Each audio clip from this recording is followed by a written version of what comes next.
Greetings and welcome into the Whatcom Preps podcast. This is episode 120, and it's a special coaches edition. I'm Rylan Spencer. Along with me, as always, Tyler Anderson of Whatcom Preps. Tyler, how are we doing? Doing great, man. This is going to be awesome. Get to talk to Coach Terpstra. I've known Terp forever. I remember watching him as a kid. So this is going to be really, really cool. I'm excited to pick his brain a little bit. Yeah, a little bit of an intro here. Whatcom County legend, Linden Christian legend, Orange City, Iowa legend, 2005 Northwestern College Hall of Fame inductee, and new Linden Christian head football coach, Greg Terpstra. Coach, how are we doing? Good. Who you been talking to? That's a pretty nice intro, man. Well, we always try to juice people up a little bit more than we probably should, but we want to give the credit. I mean, legend, Hall of Fame. You can't deny that. So, Coach, I think they just do that to get a little bit more money kicked back their way. Yeah, I think that's why I graduated high school. They were just trying to get me out of there, and then hope that I can get into the alumni association. Coach, you're a 1992 graduate of Linden Christian. When you hear new head football coach of Linden Christian, what goes through your mind? Chills. Honestly, it was something that I never really had to be, but something that I always dreamed if that could happen, it would be awesome. So now, I'm just really honored. I'm floored by the opportunity, and I think my path was one that was scoped out for me by someone a little greater than me and knew what he was doing. Yeah. Everything seems to always lead back to home at some point too. Northwestern College, 2005 Hall of Fame inductee. You had 4 great years there. Do you still follow the Raiders of Northwestern College? Yeah. They went to the championship game again. They're a pretty good looking outfit. They're pretty dynamic. They're scoring 50, 60 a game, it seems like, every time I look up. Just really proud of that program. I know that Dykstra kid went out there to play, and a couple others, Gatterman and Simon Anchor, and I know they've really bought into it. Some of them haven't lasted the whole time, but yeah, it's quite a juggernaut. And they're very consistent because they always beat Dordt College. Oh, that's the rival there, huh? Well, I don't know. Can you call it a rival if Dort's never won? Whoa, that's no, you can't. Right, I mean, I don't know. I'd have to ask the Huskies about Oregon. That they haven't really beaten them a lot in the last 20 years almost now. Yeah, so I'm reading your bio there. It's a 2005 Hall of Fame inductee bio. I'm looking it over, and I see career record while you were at NWC of 30, 12, and 1. And I went 1. So I decided to look it up. 1992, 7-7 against Doane. Do you remember that game? Doane. They're just the bane of our existence.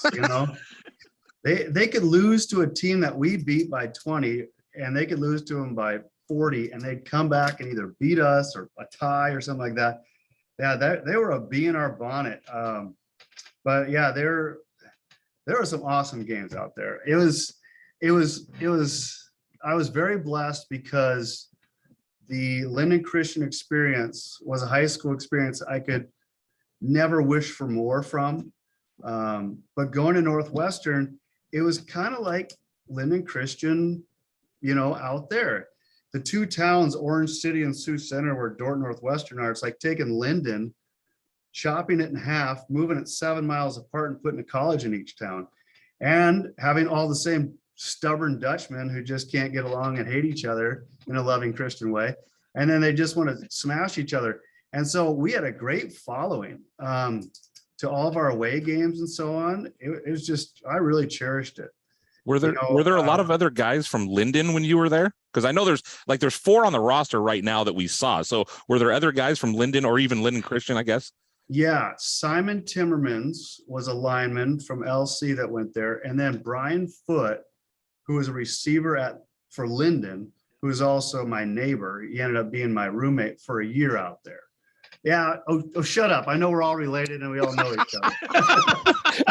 He doesn't even know me, Tyler. He already knows my jokes. Yeah. But we had a great time. Brian came home early. Simon stuck it out, and we just had a great time. Then my brother, 2 years later, came out and played with us, and Brian Matthias, who was a great player, and we just Yeah. had a ball. Yeah, your brother, you didn't get to play with him your senior year. He had an injury, right, in high school.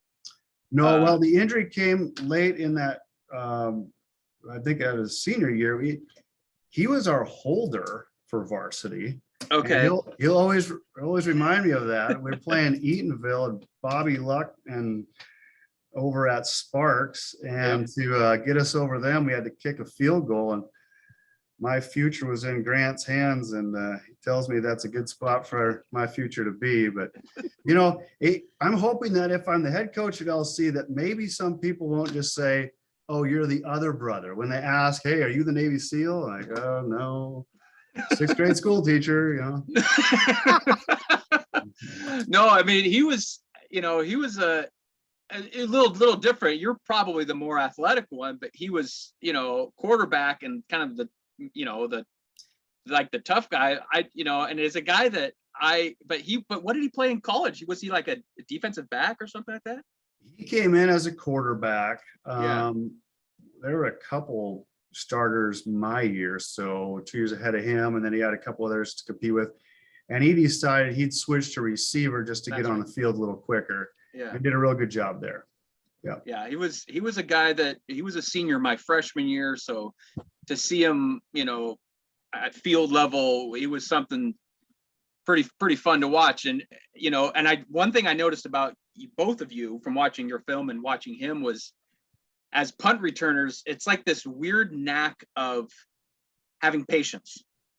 Like you catch the ball and you're just kind of moving back and forth as guys are going by you, and then you decide to go. And that's got to be just like a God-given thing, right? I mean, you're not taught to do that. Or it's being slow-witted. I don't know, one of the two. I'll say that a punt returner has to love to punt return. Yeah. I went on to be a punt returner and kick returner at Northwestern, even like right away as a freshman. And I don't know, it's just a weird kind of maybe sick sort of love for that kind of thing. And our special teams coach was really good. We had two guys deep always on the punt return. We always crossed. Mm-hmm. And for 3 years in a row, we had the best return average for the nation on that. It was one of us one year, the other guy the other year, back and forth. It was a great little return. But in college, they kicked it far enough where you could set one up. Exactly. Yeah. Yeah, it's a little different. I mean, trying to catch a punt from Ty Harrison that goes 20 yards, but it goes 80 yards up, or, in high school, it's a little different, it's a little, but, and, in high school, your senior year, well, your junior, your sophomore year, you win the league championship each year. And I'm sorry, you froze up there a minute on me. Oh, sorry, coach. So your sophomore year, junior, and senior year in high school, you guys win the league championship each year. And you guys are loaded with your senior class. It's a crosstown rival game in the Tacoma Dome for the rights to go to the state championship. A lot of people feel like that was kind of like the state championship. It's kind of like whoever wins that one's probably going to win state. And within a blink of the eye, pardon the pun, your high school career is over. Can you kind of expand on what happened and that play? Yeah, with every tough situation, there's growing moments, and then you look back and they're formative too. And it took a while for me to grasp that. Honestly, I wasn't going to play college football before that game. I thought we were going to win the state championship. We had beat Linden earlier for the league championship. Right. They got us early in the year, but we felt good, and we had a fumble. Chad Barr scooped it up, and I was giving Chad a hard time about it. A big old sucker. We're trying to tackle him, and that Tacoma Dome had the old King Dome carpet. Parts of it were padded and parts of it weren't, and kind of came down his hip on my head and blew out my eye socket. But we didn't know that was the case. I was just seeing double. And back then, I hate to say it, but you thought you had your bell rung, and as soon as you could see straight, you go back in. I just couldn't shake it, Yeah. And it was because my eye was rocked back just a touch. So I was seeing at different levels, but you really couldn't see that on me. So I may or may not have lied and said I had my vision back. And had to back out there and had a defensive series, and fellow cornerback is Kent Bama, who's now a defense coordinator for me. I said, I can't field this punt. I said, I'm seeing two of everything. I got to run off, and you got to take it. And ran off, and just, had to go to the ER at halftime. And again, may or may not have broken some equipment in the emergency room when I found out we lost. But, the Linden guys couldn't have been more gracious. I grew up literally next door to all these guys. Chad Vanderkoy was on the team. He came over and lovingly showed me the championship game on my VHS, recorder, and then wanted to show it to me again. I said, that's enough, Chad. You did your good deed. But, again, that was a formative thing. After that, I couldn't let football end that way. Yeah. And that love, that desire, that burning desire was still there. And I was heading to Northwestern. I asked Dan, you think I could play? And he said, yeah, just don't go in as a running back. He said, everybody's a running back. Oh, go ahead, Rylan. Tyler, what do you think? 5 names? I think it's time. 5 names, Coach. So just give us, like we said, 10, 15 seconds. If you want to expand on something, go ahead and expand. There's a couple of them on here I think you will want to expand on. So the first name I'll give you here is Dylan Roberts. Oh, Dylan. Tell you what, we went to Eastern camp, and Dylan Roberts was, I think, a sophomore. And I think we just come off our first season, my first season there where we lost everything. And we were at Eastern camp, and Dylan got into a fight with somebody from the other team. And he was going after him. Someone else joined in. Kind of the team came together. And I hate to say it, but one of the greatest things that come out of camps are good old-fashioned fights. I'm sure no one else is listening, right? And it just sort of sparked something in the team. And there was another spark that came later if we want to talk about that. But Dylan Roberts, just a fighter, and quiet. And he also, I stole that 3-4 defense from Linden. And Dylan was not your typical outside backer, Linden calls them DNs, that would fit physically that mold. But he was one of the best ones I ever had. Just a player. No one could get outside of him. He could take on a pulling guard, even though he's half the size. Just tough as a $3 steak. Love that kid. Coach, you said a spark that came later if we want to talk about it. Well, obviously we do want to talk about it because that's what we do here. So I want to know. I want to know what the spark that came later was. So we came off that first season, and we scheduled teams that weren't on our schedule. We kind of did this sort of roundabout thing, and we lost our next 6, I think, and then we played Seton Catholic. that game will forever stick out as one of my most favorite games ever, because it brought out, I would say, one of the best qualities of Coach Beeson, and that's a giver, it's a sacrificer, it's a selfless guy who, we lost those first 6, and I said, Beeson, I need someone to read that box for me from up above. It's like, I'll do it, Terp. I know, but you are the head coach. It means you're off the sidelines. I'll do it. Well, when we get there, the booth was like on stilts. It was like like what painters use, Yeah. And then I don't know, like a scaffold. Yeah, scaffold. And just some box on top, and everything was wobbling. And he's not a small man. Right. And with every step, he was doing that, but he's like, bit his lip. I'm going to do this.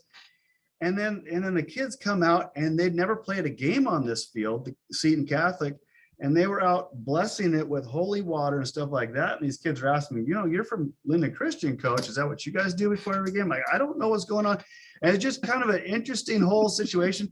Our warm-ups was in we're in a cow pasture right next door, and the grass was 8 inches high, and everything was just weird. Yeah. And it was like a Saturday game, wasn't it? Or it was a day game. Yeah, so that's a little weird too. They don't have lights. 8,000 miles away in Vancouver. Yeah. And halftime meeting was in some classroom. And anyway, everything was just odd. And we come out the second half, and Junior Areola, Felipe and Junior, great ball players, Seton tried to onside it, and Junior came right to Junior, and he's going for it. We're like, go down, you got the ball, just cover it up. And you could almost, the look that he gave to the sideline was, it's my time. This team is going on my back. I'm taking it to the house. And we won the next 4 games, to end the season. Yeah. And I count that as a spark for the C-Home program that I'll never forget, and just love Junior for that. Yeah. It's so funny. That Coach. Is so weird. Like, what a weird spark, but it makes total sense, because it was like, hey, you know what? Enough of this, dinking around. Like, let's go. Swing your sword, Yeah. Something like that. Coach, I don't want to interrupt the 5 names here, but it's so funny you mentioned that, because Ryland and I were standing on the sidelines a year later when you guys were playing Anacortes at home, and there was a wobbly punt to the right side that just kind of went 2 yards against you guys, and Felipe picked it up and ran it in for a touchdown. Yeah. And I looked over at Ryland and I said, his brother did that last year on a kickoff. Yeah, I go, this is hilarious. This is great. Yeah. And you know what, Tyler? The C-Home program kind of kept rising after that Felipe, and Anacortes went to not even having a varsity program like a year later. Oh, man. Now they're back in a good spot. I think they're going to be a really good. I think they're going to be really good. Yeah, they're doing some awesome things over there. Coach, next one is also another C-Home guy, a player that I loved watching, Jacob Kaepernick. Oh, just a slacker. No good at all. I had Jake come out and help us introduce the offense this spring down here at LC, and love him like a brother, love him like a kid, love him like, when I grow up, I want to be like Jacob. He's just a fantastic kid who I was told when he came in as a freshman, we may get him, we may not. If he comes in as a freshman, he ain't going to play his next 3. So don't get used to him. He's all baseball all the time. And I can't say enough about the kid. He put the program on his shoulders in a lot of ways. And his patience in that, I was teaching Jacob, but then Jacob would go and teach all the rest of the kids behind him. And just long suffering with them and long suffering with me. I'd always tell Jacob, just go, let's up tempo. He's like, Coach, I got to explain it to these kids. They'll figure it out. And the program continues to build because of guys like him who took the time, so I love him. Next on the list, Mark Zylstra. Mark Zylstra. Okay. Mark, ironically, lives in my wife's hometown of Orange City, Iowa.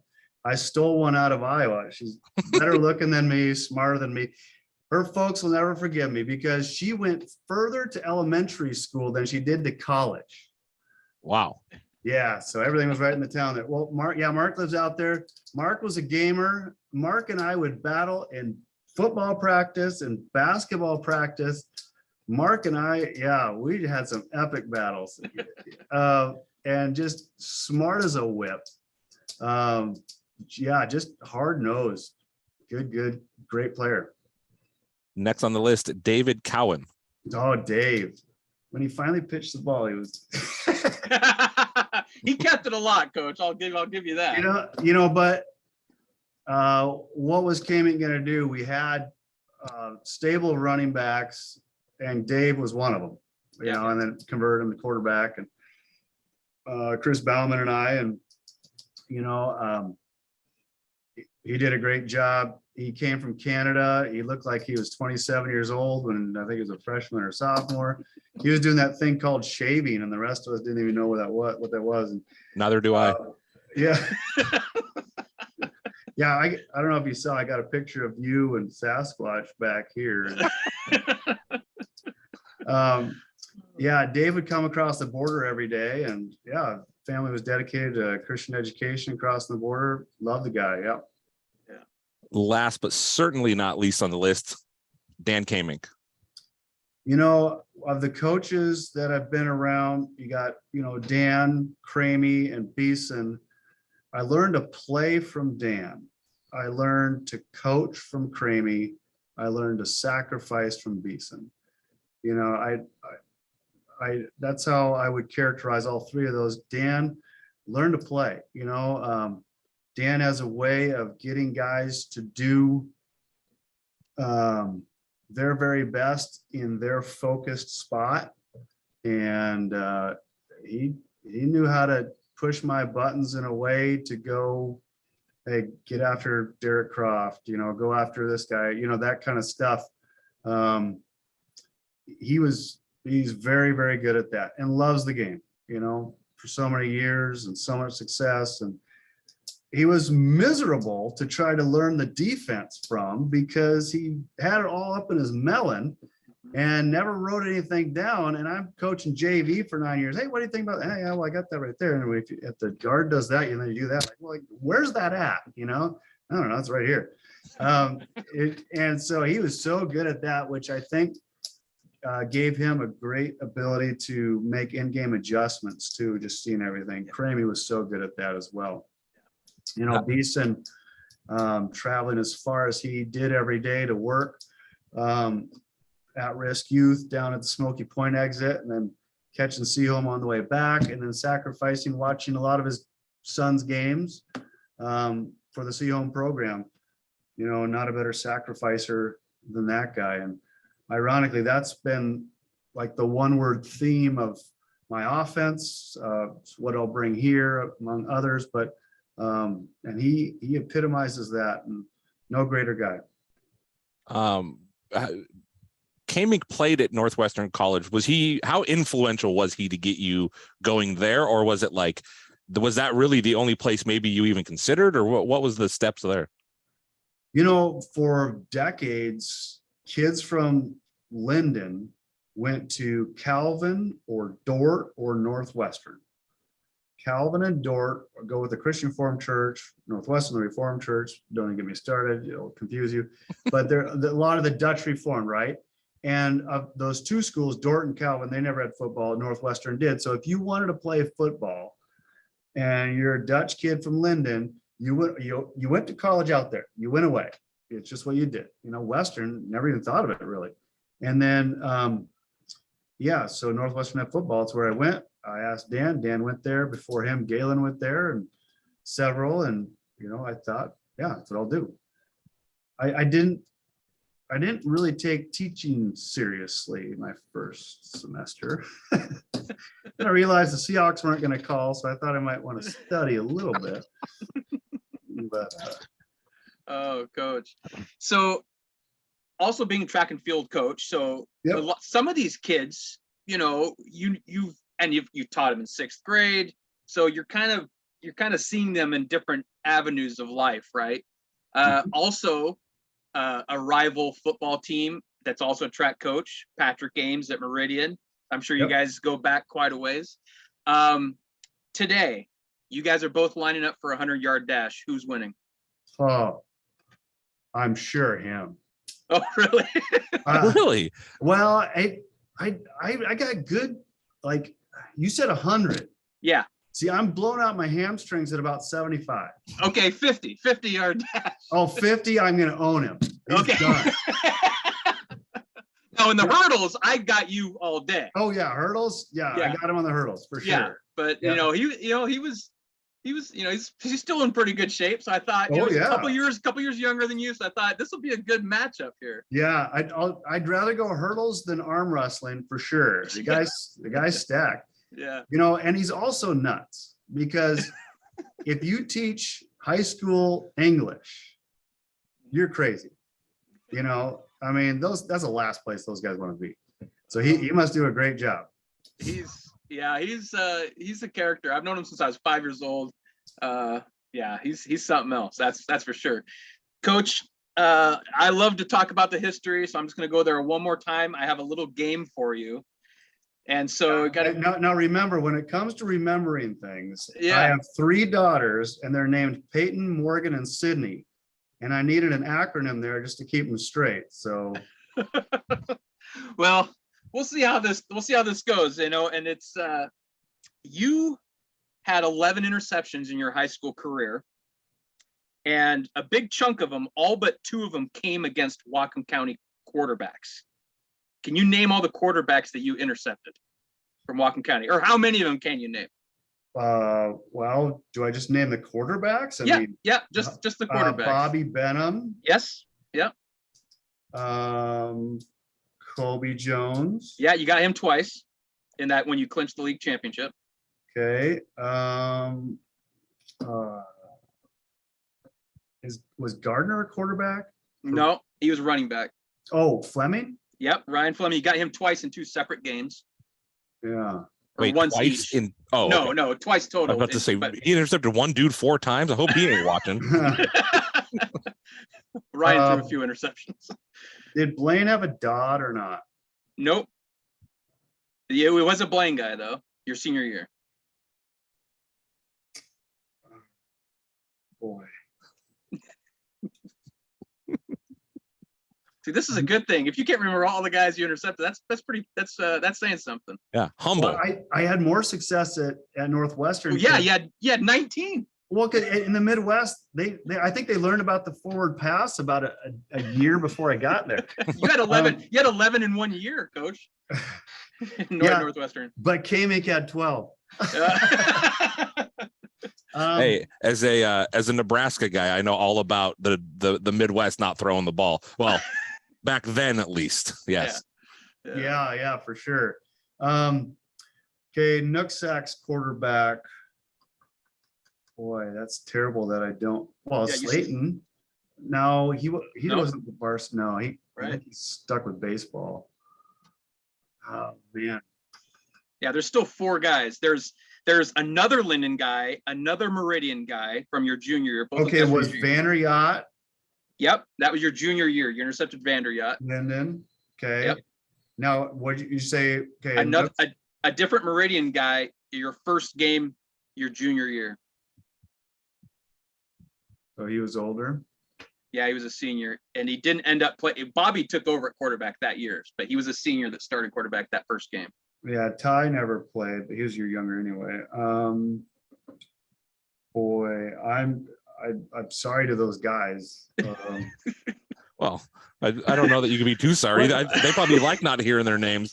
Yeah, when I look back, it's always the guys like a year or 2 ahead of you that just stuck out in your mind as just they're legendary, right? Yeah. Oh, Tommy Ackerman. I mean, I got a story about him when he was in the playoffs playing the Vikings. Okay, tell it. I'd love to hear it.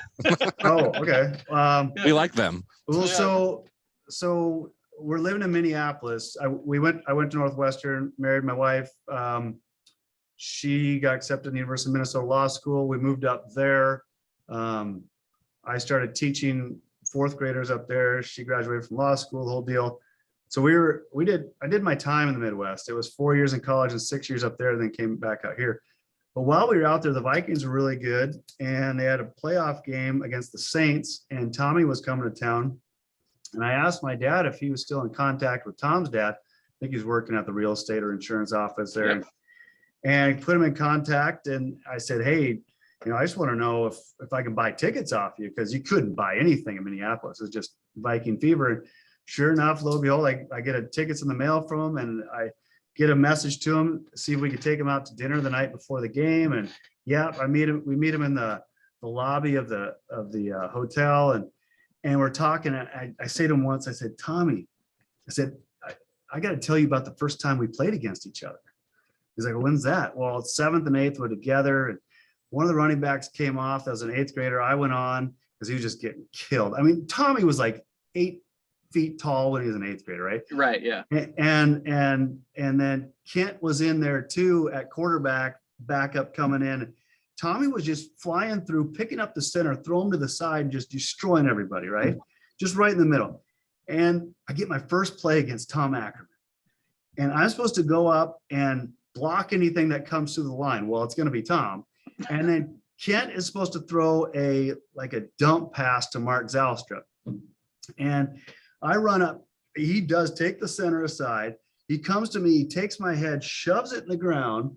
And then with his other hand, he bats the ball out of the air because Kent's just flying back, seeing this monster come at him. And then he catches it with the other hand and runs 60 yards the other way for a touchdown. And all the while, my head's on the ground just watching, going, wow, that guy's he has to be in the NFL someday. So I tell him that, and then I say, you got to pinch yourself. Can you believe you're in the NFL? And Tom says, Terp, he says, I play in front of 60,000 people every week, and it's a dream, but it's 60,000 people I don't know. And he said, nothing ever compares still to, he said, like a Nooksack LC game where they're 5 deep all the way around, and everybody is there. Yeah. And it means so much to the whole community. It's just such a big deal. And it's a gift to those kids, us kids and players, a gift to the community. I can't say enough about Ben Dalen a couple of years ago there, giving that gift of an LC Linden game to the community because he had nothing to win out of that. Just such a giver. But it was that story, he hits you with that. And I'm like, I never made it to the NFL, obviously, but I got to really live something super special, and you guys are capturing that and making it even more special. So thanks to you guys. It's funny you mentioned that, Coach, because, and I want to get back to the game, but it's funny you mentioned that because I've been to a ton of Seahawks games. I saw them win the Super Bowl in New York. I've been to the Super Bowl twice, not with the Seahawks both times, but then there's, Husky games. I've been to a ton of them, and some Coug games and all these, high big time games with 60, 70, 80,000 people. I went to a game with like 95,000 before at the Cowboys Stadium. But the most fun I ever have is Friday nights at Pop Keeney down the street from my house here. Actually the semifinal game in 2019 was between Bothell and Woodinville, 2 teams that use Pop Keeney. And there was 7,700 people packed into that stadium. And I think what I was told is that the seating capacity is like 5,200, and the fire marshal just kind of like, looked away. And I mean, that place was absolutely packed an hour before the game even started, and I think about that, and it was so much fun being at that. And as much as I love going to Seahawks games, it's so much more fun being at a high school football game when it's 2 teams that have played, 60 times. Or, and it just is. It's so much better. That's why I love doing what Tyler and I do. And that's why I think Tyler and I get along so well, is because we both love the Seahawks, but we both love our high school football even more. Yeah. Tyler's sitting there wearing Seahawks. I've got a Nebraska hat on, but here we are talking to a high school football coach, and that's even more fun than worrying about those 2 teams. Definitely. Yeah. Don't you think it has to do with the relationships? Yeah. Yeah. I mean, still to this day, I think about the team. I went to Juanita High School. Our rival was Inglemoor. I still don't like Inglemoor, but I have to cover them now, and like, it's one of those things. It's so different because, and I think social media has maybe, I don't want to say like ruined it, but it's made it a little bit different where, there's so many people in this area now, everybody kind of knows each other. Whereas like back in the day, it was like sometimes you'd grill some guy from another team and maybe I didn't even know who he was, but it's like, wow, I just lit that guy up. Like, and now though, it's like everybody's good old fashioned hatred, right? Yeah. Well, and that's, and it kind of reminds you of the Last Dance, the 1980s, 90s NBA versus what it is now, where it's big kumbaya afterward. Yeah. Yeah. I mean, well, did you see the 2 little leaguers that the kid that got hit in the head the other day, or maybe it was this morning, maybe, or yesterday, pitcher in the Little League World Series, or I guess the World Series hasn't started yet. He beamed a kid from the other team right in the head. That kid ran to first base. The pitcher was like losing it on the mound. Like he was like about to cry, or maybe he even was crying. And the kid left first base and went over and gave him a hug. And I think to myself, like, I can tell you this much. I never would have done that when I was playing Little League baseball. And now don't get me wrong. Well, you know what? I love the sportsmanship of it. I do. Maybe I'm a little bit to blame here. I'm the one that went from LC over to Linden for 4 years. Yeah. That was a big no-no. But honestly, I was coaching 9 years JV, and I started putting in my own little spread. And I thought it was so fun. And I would do what the varsity would do a little bit, but I kind of had fun with that. And then I went, my dad, who, he coached LC basketball back in the day. And, Linden were the hated rivals, and he's been a substitute teacher over there, and he loves it over there. And for him to say that, it's just like, there's people rolling over in their grave. And he's like, if you want to learn the spread, you got to come over to Cramey. Well, I could about, hit the Linden practice field with a nine iron from my front yard. And I went over to ask him. He's like, yeah, I'd love you to come on over. And, I just cherished those 4 years with him. A seminal moment with him was we played Baker early, which Linden likes to do because Baker's so sound early on. And I was pretty energetic coach. I still am, but I was a little off the handle pretty often. I made the mistake of trying to coach like I played probably. And I was coaching defensive backs, and I told this kid about, not getting burned deep on something. Imagine that, getting burned deep by Baker.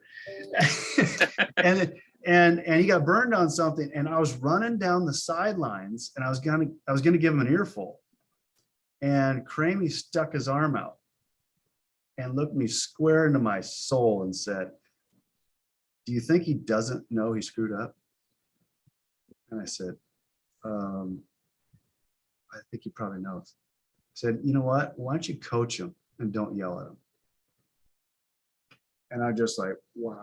Yeah. It's like Yoda just spoke. And as you just take that, you just suck that one in. And boy, I'll tell you what, so much of the way I approach things with the kids now have changed from that moment.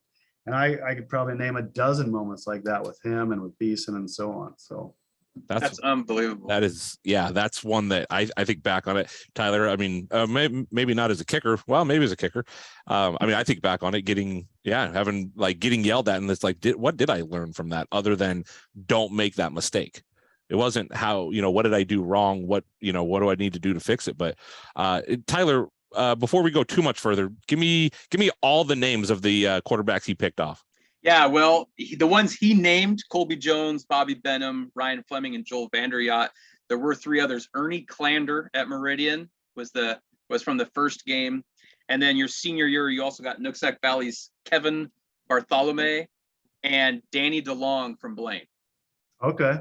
So, but you also got a couple in the playoffs, one against Granite Falls your junior year and against Forks your senior year too. So Granite Falls, they beat us in a rainstorm, and we were there for district track, and that's still their most prominent football. Yeah, a playoff win. Yeah. My recollection from that night it was awful, but we went to Civic on the Hannigan, and it rained so hard that on the way back we couldn't go the Hannigan, we couldn't go the guide. We had to go all the way to Birch Bay Linden Road on I-5 and come down because everything was flooded. Yeah. Yeah, wow. That was a 7-0 game on a muddy Civic Stadium, which you don't see very often these days. You did see some crazy stuff. Remember Tyler last year? Wasn't it the LC game? No, it was Case Wegman. That's right. It was Linden. He dove into the corner there of the pool, but those all are that water pulled up Lake Civic Stadium there. That was in the corner. That was a wild couple of weeks there up in Whatcom County that day or that time. Those playoff games, Tyler, before we move on to talk about this upcoming Linden Christian team, I've said it before. Did you get it out of your system? Do you got more older stuff you want to talk about here, Tyler? What do you got? No. I just want to thank Coach for letting me bend his ear a little bit about reminiscing. I am a true historian. I love this kind of stuff. And with the first time I saw you at a C home practice, you came up to me right away and thanked me for what I was doing. And you've always been really great at supporting me over the years. So thank you very much, Coach, for kind of, making me feel good about what I do. So, I'm ready to talk about the future.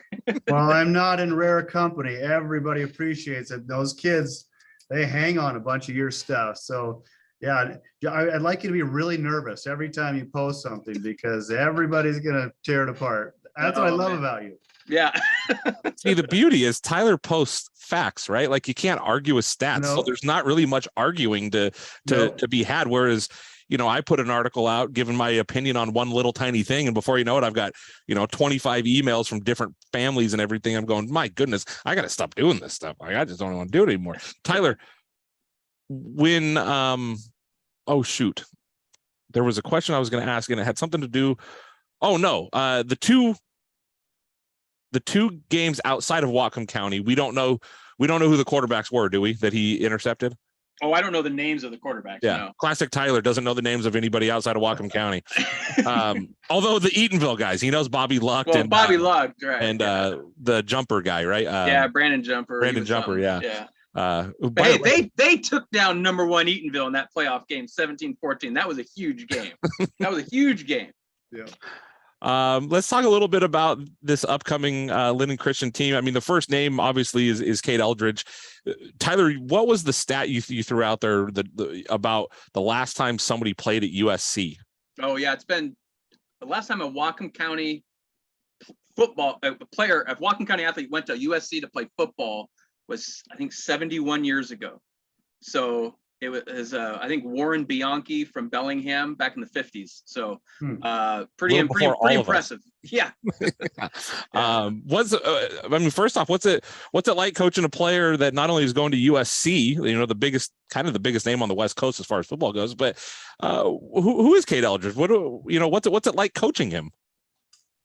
Well, I'll tell you what, I've only had the spring with him, but I've had the summer with him to, it jumps out right away. How often is your biggest, strongest, fastest, most talented kid also your hardest worker? And I just look at this kid and I think, if I had everything he had when I was his age, I would have been the biggest jerk ever. I probably already was one, but I mean, he's so put together in every way, and it's just a great leader by example. And honestly, the hardest worker. We did a combine to start the summer, to keep tabs on the kids. They're lifting, they're running, that kind of thing. And then we're going to compare it, when we start up again. And I'm the one doing the 40 time. And I'm kind of feeling good about myself because my 40 time back in high school, I thought was pretty good. And no one's got it yet, kind of thing. So I'm kind of being an arrogant little prick. And all of a sudden Cade shows up and I'm like, 235 pounds, 6'3". He's gonna be fast, and he gets a 4.62 or something. I'm like, no way. I must have, I was trigger finger was wrong. I was like, hey, you gonna do that again? Or oh yeah, I'd like to do another one, see if I can get him a little bit better. I'm like, oh, all right. And he nails it again. I'm like, oh my goodness. And he could read it on my face of like, I don't know if he really buys it. Because a couple days later, he's at another facility and he has a laser timer, and sure enough, 4.60. He's like, yeah, there it is, coach.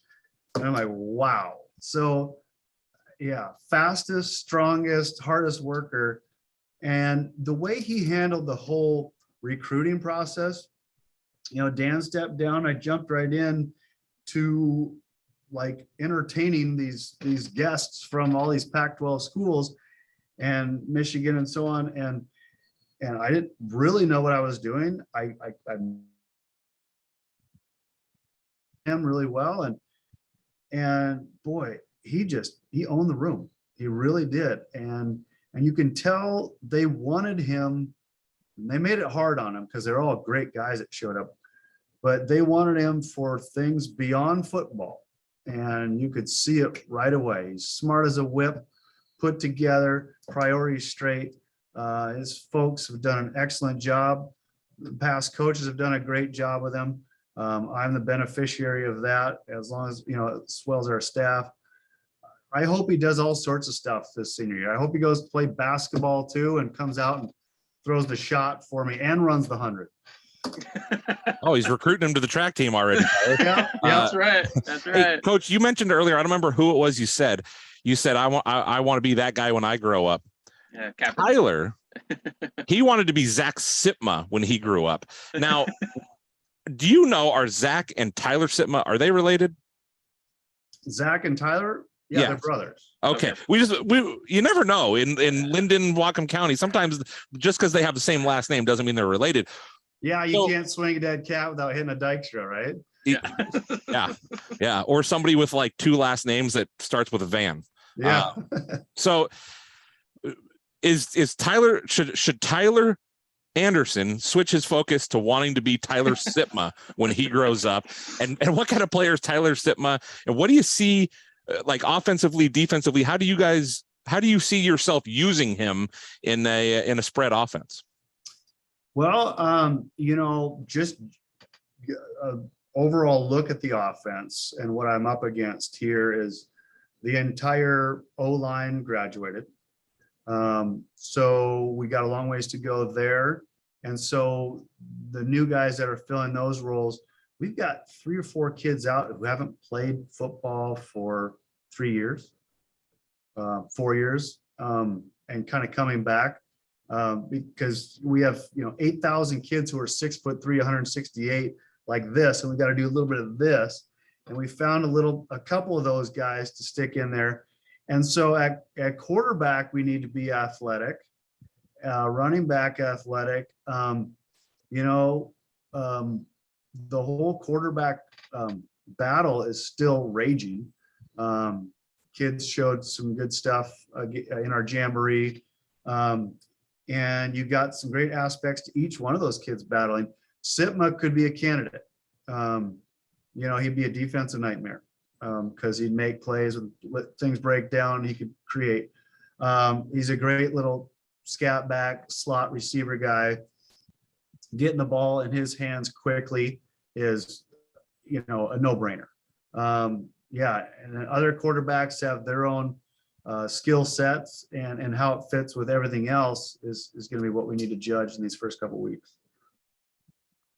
Well, Coach, I was going to ask you about that. I'm assuming you're bringing your offense that you've been running for a while. Is that kind of how it's looking at LC this year? It's all wishbone this year. Yeah, right. Oh, hey, you're speaking my language. I like that. I'm not pulling the wool over anybody's eyes. There's an offense that I love, and tailoring it to the athletes we have is going to be what I aim to do. And there's a reason why I brought Kaepernick in to help install the offense. And right. I will credit to Tim Zalstra. We had a coaches meeting last night of LC coaches, and I kind of whispered over to him. I said, "Hey, when's the last time a possible," because I don't want to jump the gun for him, but a possible starting 5 of the LC hoops team might also be playing football, Mm-hmm. I mean, all of them. Yeah. And he's like, I don't know when the last time that's happened. And if kids make his starting 5, it could be that way this year. We just got another possible quarterback candidate in Griffin Dykstra to come out. And there's just talented ballers all over the place. And I'm almost overwhelmed by that. And so when it comes to protecting quarterback and dishing that out, that's going to be at the top of my list of things to solve to get that ball out. But I can't say enough about Tim and sharing athletes, and not just sharing, but promoting, more sports. I thought that was one of the aces up their sleeve at Linden. Jordan Shelfont pointed something out, Jordan from Seaholm. He said, one of the reasons why Linden Christian win a lot, I think, is because of the moms. I said, what do you mean? He goes, dads are always, go get them and competitive. And he goes, I don't want to sell moms short. He said, or moms at Seaholm or Bellingham. He goes, but when you see moms in Linden and Linden Christian, they're not just, yelling for their kid. They're like, go get them, and that's a big difference. A large percentage of moms, man, they are on board. In fact, we got a mom's night coming up.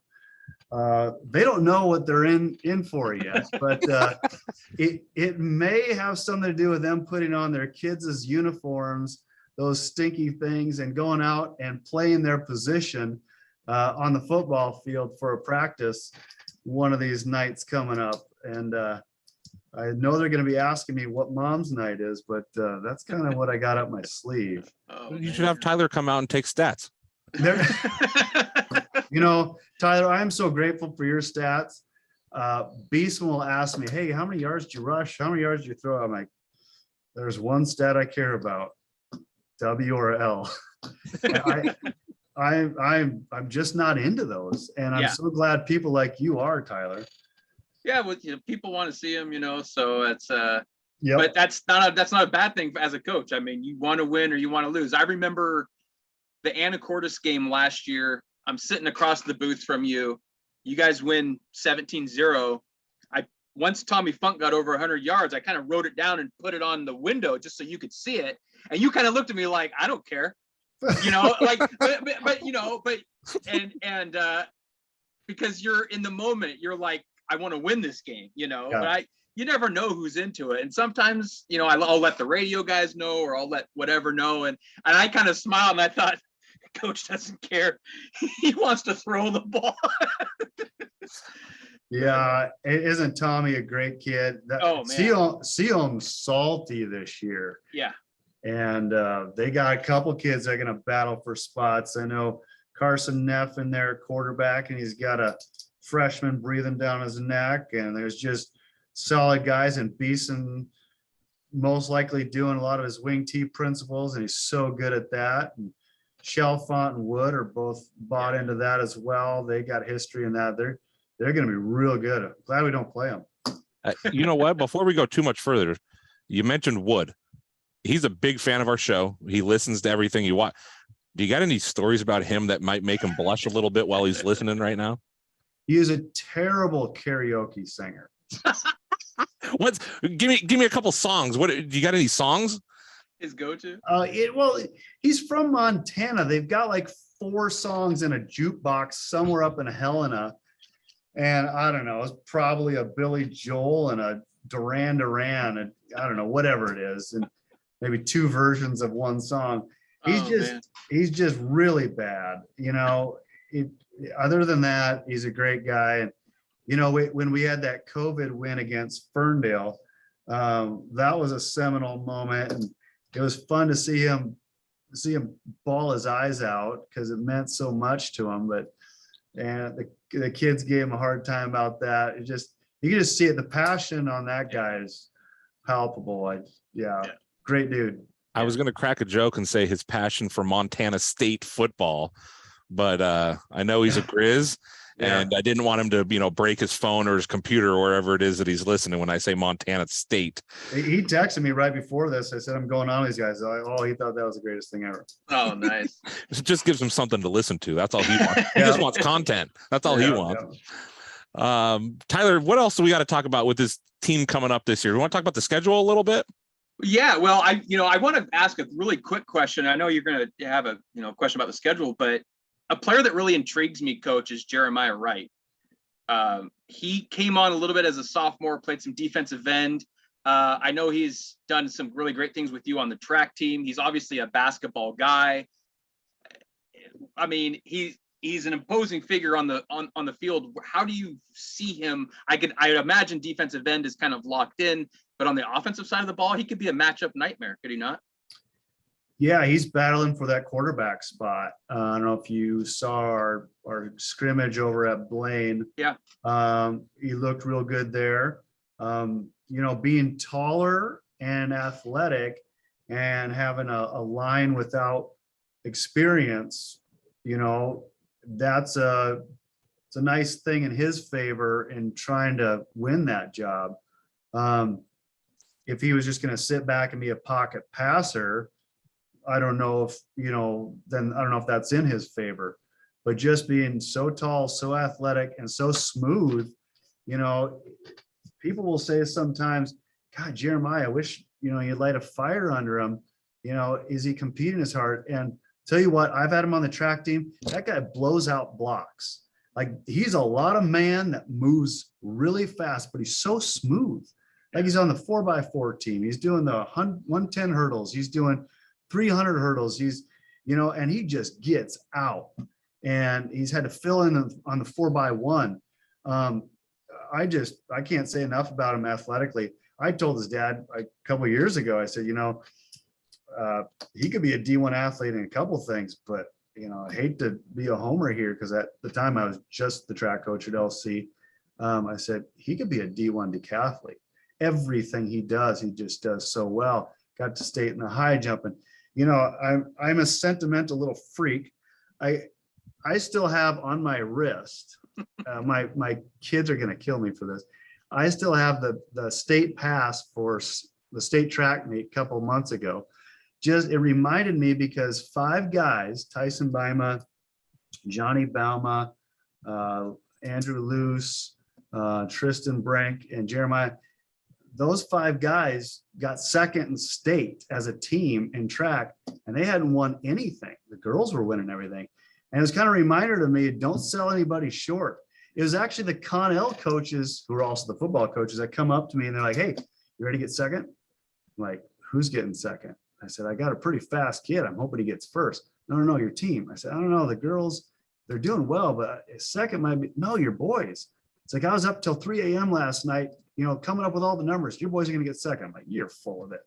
Sure enough, we got second. It's just kind of how things work out with state track. But Jeremiah, special athlete. Tyson Bima just grew about 6 inches, as all Dutchmen do, in about a month and a half. And he's just super fast. He's going to do well. Johnny's coming out too. But a lot of those guys, it's amazing what a couple months will do to a couple of these kids when they're stretching out. Is Dutch a language? Is that like, what language is? Have you ever thought about? Have you ever thought about having? Wait. Now there's the Dutch language, but then there's also the Fries language, and they're 2 different languages.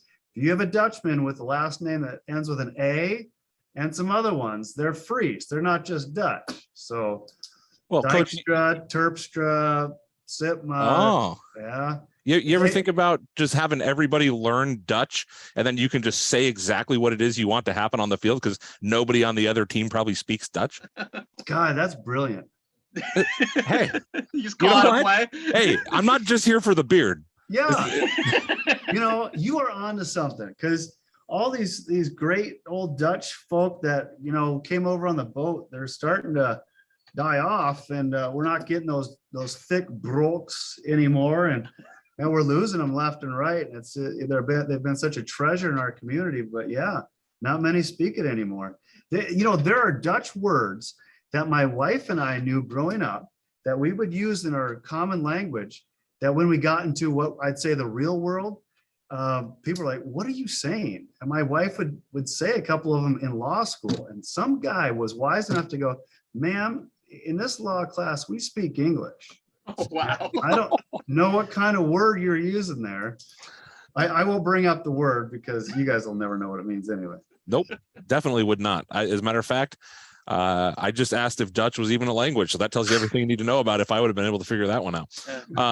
Coach, let's talk about your schedule a little bit. You mentioned Connell, their biggest rival. You guys head over and play the Royal Knights this year. It's a 2 p.m. game on a Saturday over in beautiful Royal City at David Nielsen Memorial Field. Obviously, state championship game a couple of years ago. You weren't a part of it, but I'm sure you know what happened there. Very good game, probably one of the best football games. I wasn't there to see it live, but I watched the film. Probably one of the best state championship games I've seen.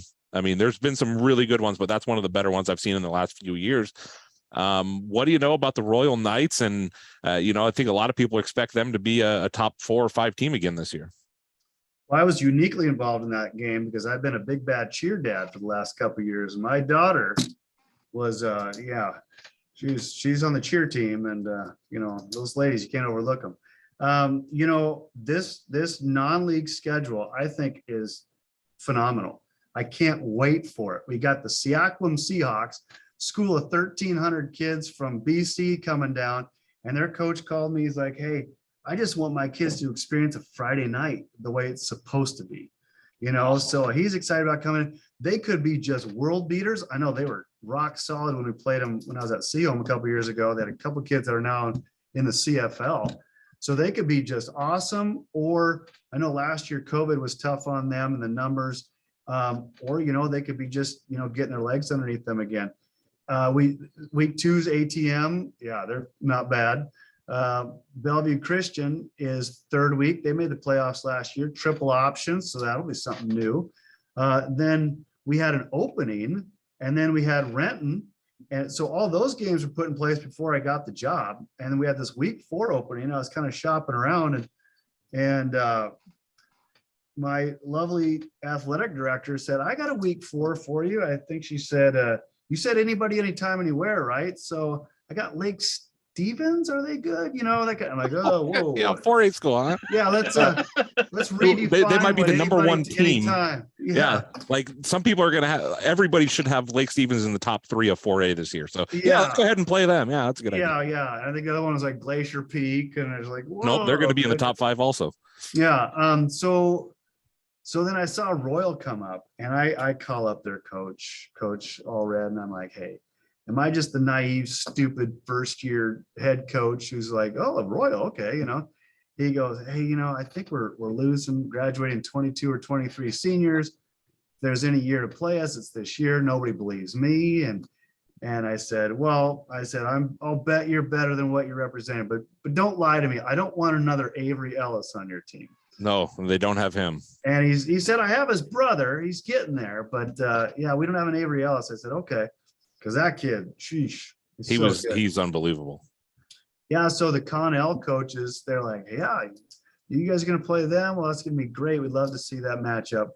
So I told coach, I said, I'm in first year. You guys got to come here. You know, he said, I can't. I think they're heading over the mountains a couple games, yeah, you know, in a row before that. I can't do that to my fans, and we'll feed you after the game. So he couldn't have been nicer. So we're looking forward to that road trip. Wait, back, they offered to feed you? He said so. So yeah, no, the coach, they will, because I'm gonna clue you into something here. All right, this is a Royal thing. All right, they like to call it the beat 'em and feed 'em is what they like to call it. Yeah. Now I've been out there before, and I don't know what they're going to feed you guys, but the last time I was out there for a beat 'em and feed 'em, I got a steak sandwich and some fresh watermelon, and then they sent me on the road. They didn't beat me. I got the free food. Oh, okay. That's probably a lot better than opposed to the lose and booze. So so you just got to take what you can get, coach. Yeah. No, he couldn't have been nicer. What a great guy. First time I ever talked to him, and just seemed like a genuine good fella, a guy you want your kids to play for sure.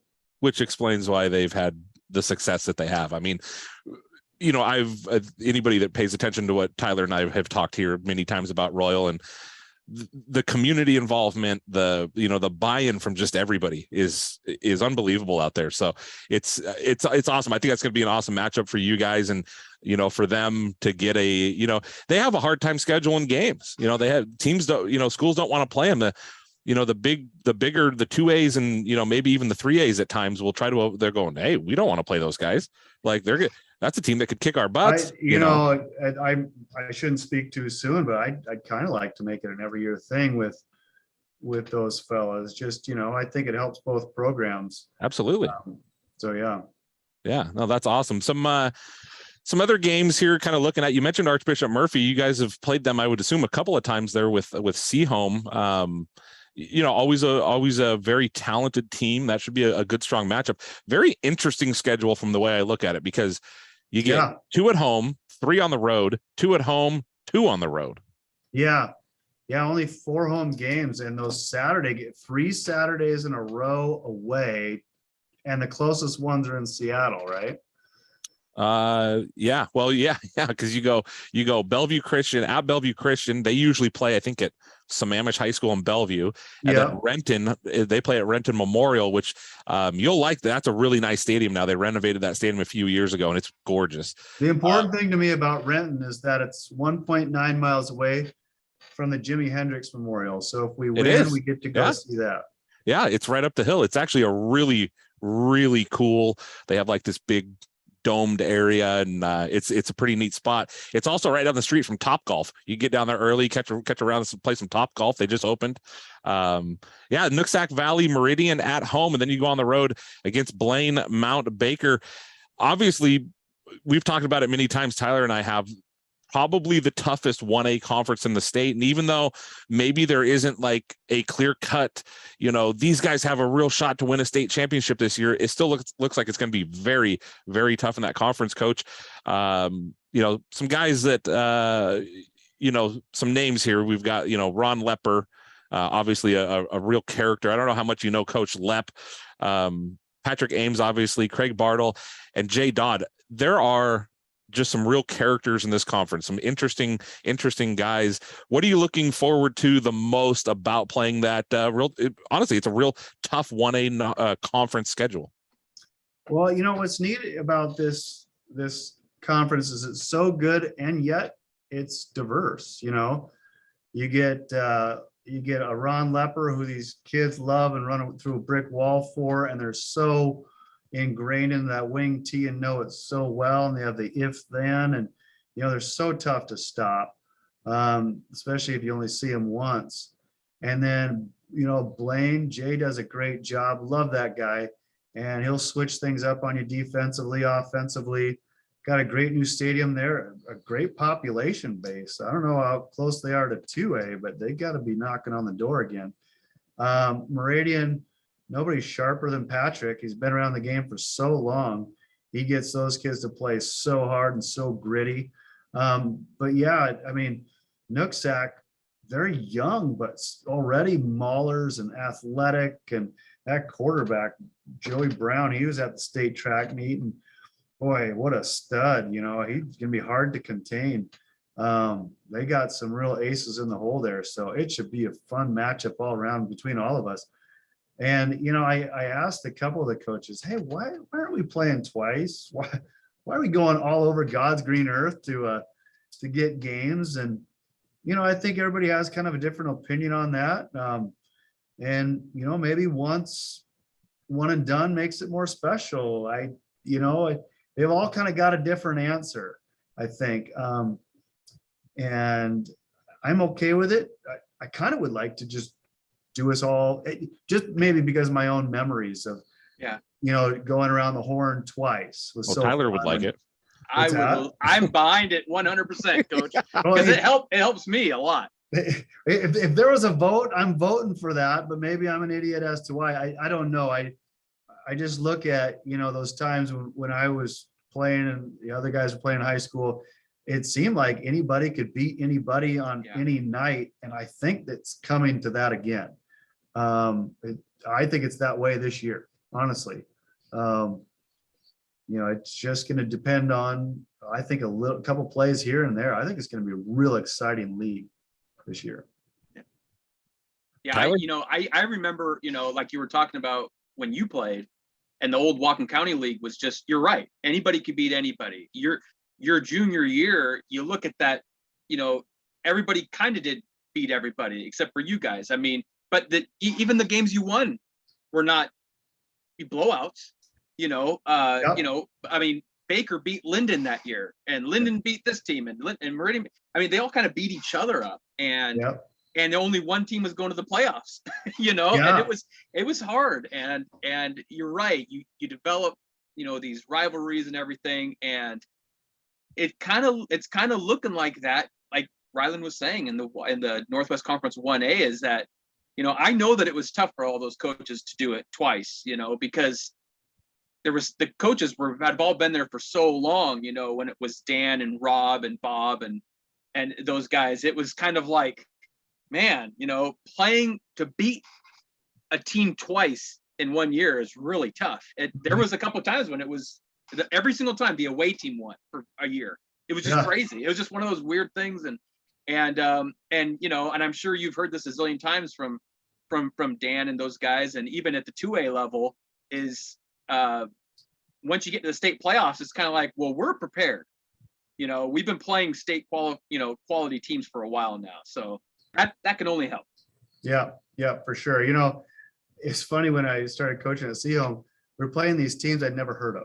I don't know where they're at. I don't know. My whole world was just kind of Whatcom County, and then you play some team from somewhere, in the playoffs. And it's been fun playing other teams in other places. And I'm really looking forward to this 5-game non-conference, real scattered, group of teams. I think it'll be real fun for the kids. But if I had my way, it'd be stay here. Yeah. Well, Same and here, I saw Renton. Yeah, Renton. I saw them at the 7-on-7 tournament a couple of weekends ago, and that team is way more athletic than they have been in the last few years. They look way more organized, and I mean, I'm excited to see it because Renton's always had some athletes. They've just kind of, it's always been hard to get everything together, pull it all together. Now, they didn't have the greatest day, but they were also playing against, Lake Stevens, and I think they're going to be a little bit more run heavy this year. Yeah, and I would agree with that, which is why I think 7-on-7 isn't a real good thing for them. I mean, you go back, Bellevue for years when they were running the wing T, they used to do a ton of 7-on-7 stuff in the off season, but it was all basically around them wanting to play defense is all they did. It was crazy. I think 7-on-7 is much more beneficial for defense than it is offense. Yeah, I would agree with that, because I think with offense, with the fact that the quarterback doesn't have to worry about having a pressure in his face, the only thing for the defense that's always tough is without the threat of a run, your linebackers never have to take a step forward. So you have to really put that into them. Like, hey, I get it. You don't have to have that run read. We still need you to go through the process, though. Yeah. Still need you to step forward and do it. But Cramey always said it ain't football. No, he's right. He's right. And that's why, Coach, it's one of those interesting things. I have people all the time tell me, 7-on-7 is becoming AAU basketball. And I'm saying, no, it's not. It's simply not, because the fact of the matter is AAU basketball is still the exact same game. It's still the exact same game. The only thing you've done is basically put together all-star teams in a lot of cases. But you know what? That's not a terrible thing. 7-on-7 is checkers and football is chess. Yeah, I would fully agree with that. I mean, I've seen guys, decent 7-on-7 coaches, and then they get into the regular season and they don't know how to call plays. They don't know how to set things up. And I'm like, oh yeah, it's because, and then obviously the other thing with 7-on-7 is basically everybody plays cover 2 man, and that's about it. And it's like, yeah, well, what about the other 9 variations of cover 2 that you could run, Tyler, you got anything else? I got one more thing, actually. I like this. Because one of our favorites on the show that we like to tease a lot is our buddy Blake Whitman. And I know you coached with him for 4 years. You got any good Blake Whitman stories? Oh, guy. I actually just talked to him this afternoon. I'm sorry. My wife's law office is right next to the insurance agency that he works at. And he texts me that I haven't come over to talk to him. I said, would you stop staring at my butt as I'm pulling weeds at her office? And, it's just a thing. But, Blake, he just loves the game so much. The kids love him so much. And he's such a humble servant. And just, he lives and breathes it. Yeah. And he's never thinking he can't learn more. I don't know, stories. Got a good one of Blake that I won't, Van Dalen, that I won't share due to his gastrointestinal problems in my wife's minivan on the way back from a game. Let's see. Yeah, I don't know.